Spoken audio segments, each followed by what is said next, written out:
So you've been studying the martial arts for years, or maybe just a few months, and you're wanting to figure out how to make your technique more efficient and effective. I think there's something that you can use that can help you better understand your technique, and I call it a study in technique. A study in technique? Does that mean I gotta know science?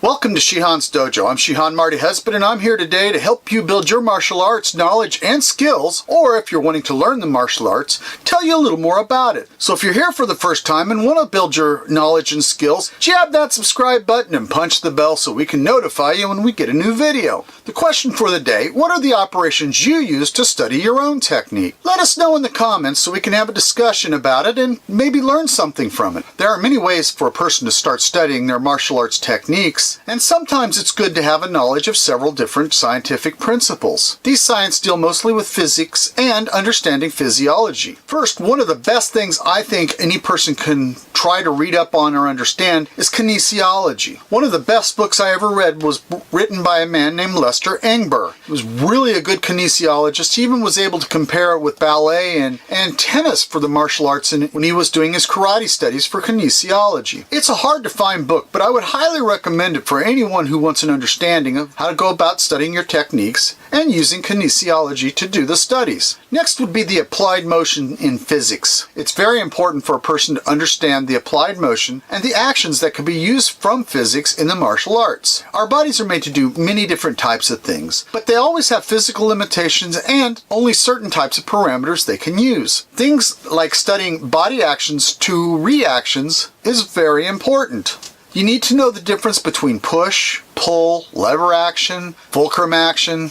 leverage in general, and torquing. There's so many different facets in physics when one begins to apply standard physics to natural body techniques. That's to say, we need to understand the different aspects of biomechanics and how they are going to be used with this technique. This brings us to a third part, which is the body types in physics. A lot of people have a hard time thinking about basic biology and the use of their techniques, but it's good to make sure you understand how the muscles work. One should be able to trace and understand the actions of the techniques that they are studying. They should be able to pinpoint the muscles or the muscle groups that are being used for the technique and apply the physics that they can understand how to build their own muscular strength, the breakdown of the previous muscle catalysts, plus also understand contraction and expansion of the body. Number two is just as important, a little smaller in understanding, but you need to have a good knowledge or understanding of the skeletal system. In some cases, you'll have to define the strength of the bones that support the skeletal structure and the skeletal groups that are involved with what that technique is trying to use. Often you should take your studies to a different level and think about the different actions that are going to be applied against that technique or your body during that time period. Understanding what would happen if there was a lever or a fulcrum or something that was being used on your technique, or anything that might disrupt the structure of the attack or technique, or figuring out how it can disrupt the structure or the action of the technique, and knowing the key starting and ending positions of which the technique begins and ends, with the purpose that goes behind each technique. The intention of this is basically to break it down to see where that technique might be vulnerable. The next thing you really want to do is look into the matter of applying physics and force. We will break these down into 8 quick mentionings of the different physical forces that I feel matter when you're trying to study. The first one to me, and one of the most important to me, is understanding centrifugal force. Being able to interpret the twisting action or its torquing like a pulley system or something like that, or whether it's pendulum action involved with it, and maybe a secondary force by stand-up. So if you're doing a punch and a kick, what kind of hip rotation are you applying to use that technique? Number 2 is understanding body contraction. This will come into play with several of these, but it's important to at least have a base understanding of how contraction works. Body contraction can use small or major muscle groups that quickly contract and focus the point of energy that you're trying to accomplish beyond the normal level of power. You also have to understand muscles pulling as well as squeezing actions that are being supported by these muscle groups. The difference between the agonistic muscle and the antagonistic muscles, and which one's going to slow you down and speed you up at any given point during the study. It'll also be covered a little bit in another section here in a few moments. Number 3 is called body dropping. Body dropping uses gravity to help power up your technique that you're trying to use. In delivering the power into the technique, it can be a primary force that is often incorporated in many different styles or techniques that you've seen. This controlling movement flows can actually be used using a lever action with the foot and a short drop when the technique is applied. Number 4 kind of goes along with it because we're going to talk about thrust. Now, in examining thrust, you have to understand where the first part of the technique begins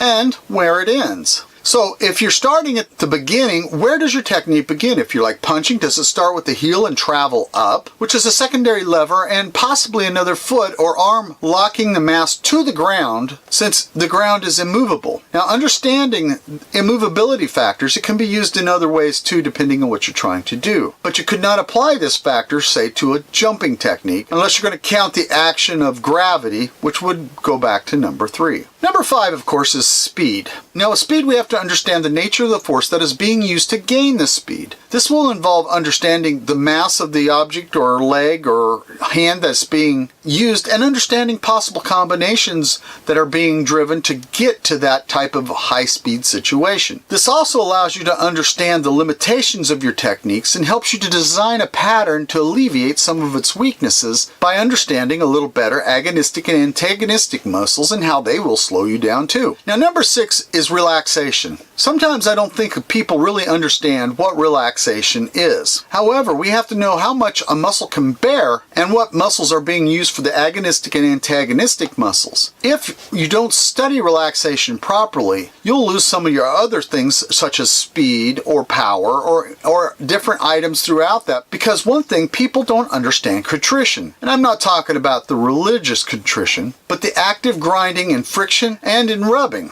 that is sometimes done with a technique. This has to be studied in order to know what might slow them down with this type of action and relaxation you have. This will allow you to better understand your snap, which is very important in trying to get your techniques in and out without someone controlling, grabbing, or trapping or controlling you in some way, shape, or form. Number 7 is called body locking. It is not the same as body contraction, now some people might think of it. Body locking is understanding where you must lock your body, say from like your heart just a few inches below your belly button. Now this in essence is used because if you study Aikido, you can understand the unbendable arm principles and theories, whereby if you squeeze that area, most of your muscles will squeeze in a natural lock position, depending of course on the extension of the arm and where the technique is. This type of understanding brings focus and power to where the point is that you're trying to end the technique and transfer the power of it. It does rely on the proper muscles tensing in order to get that lock that you need to be able to properly transfer the power that you're trying to derive. Number 8 is basically pendulum action. Pendulum action is a movement of back and forth used with body contraction and body locking and all of that. There's done a lot with kicks like roundhouse kicks, front kicks, somewhat in a side kick, but basically the hips rock back and forth, giving your snap, power, force, and a little more speed. Move forward with this contraction so that the stomach is primarily used in the kicks. It can be used in punching, but sometimes people call that body vibration.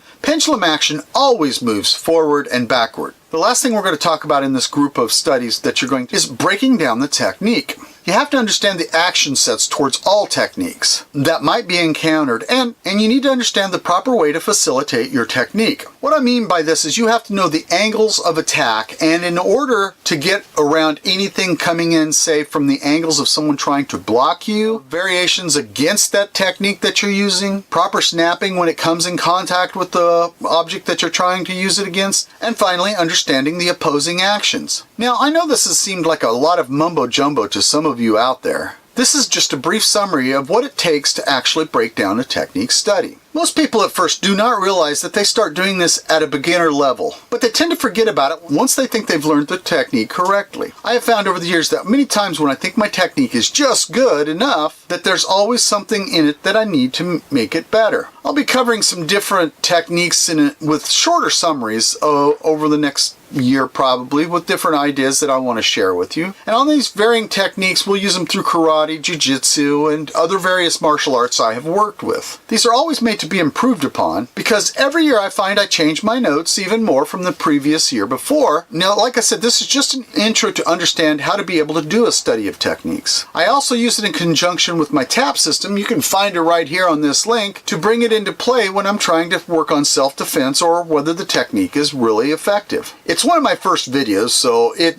isn't as good as some of the later ones that I've put out quality-wise and more. But remember, this is not complete. This is basically a summary of what I look for in a technique. I usually create an outline of some type, finding common errors and stuff like that, but we'll cover that in a later video. In doing these, a person has to realize their way of understanding. So your notes are your notes and no one else's. Now that doesn't mean you can't learn or borrow from somebody else's ideas or principles and practices. However, you need to add it to your own before you can really put it in your own personal notebook. I have many types of notebooks, those that I've been given things to read and study, those as I've studied other people's techniques, and those that I use in my own common practice. You have to realize that if you're going to be a true martial artist, you have to do that kind of a study in order to become better and help those if you decide to teach them. I hope this has been some help to you, and if you have questions, leave them in the comments section below. Don't forget the question of the day. What are the operations you use to define or study your technique? Leave us a comment down there so we can have a discussion and possibly learn something. And also, like us, share us with your friends. Let them know about Shihan's Dojo so we can continue to make quality videos for you guys out there. And I hope to see you again here real soon on Shihan's Dojo.